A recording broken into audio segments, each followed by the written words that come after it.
be careful. In these polarized times, make sure you know whom you're talking to.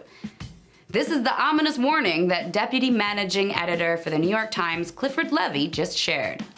The warning goes on to talk about how many staffers in the Times newsroom have received emails from someone who claims to be a student doing some research, who wants to meet with Times staffers for face-to-face interviews.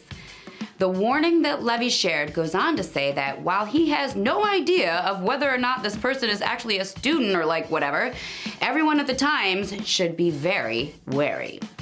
And that's because of what's recently happened at CNN, where some people conned CNN employees into face-to-face meetings and then secretly taped them saying their real feelings, which went against what CNN says, and then posting those real feelings online for the whole world to see how CNN employees don't even believe what CNN says. Now, I thought the CNN hidden camera videos were pretty stupid, personally. I mean, to me, you could tell that these not-so-seasoned CNN workers were conned into having drinks or whatever, and then they were led into saying these things.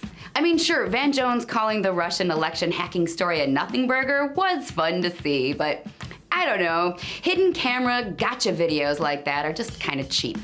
But apparently the New York Times is very scared of having the same thing happen to them, which is why Levy warned the Times staff to beware of the student trying to meet with Times employees. And Levy is so wary, in fact, that he took it one step further.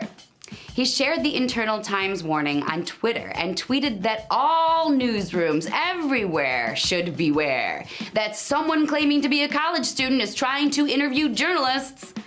In other words, the deputy managing editor of the New York Times is really concerned about journalists meeting with members of the public, to the point where he sent out the ominous message saying, in these polarized times, make sure you know whom you're talking to.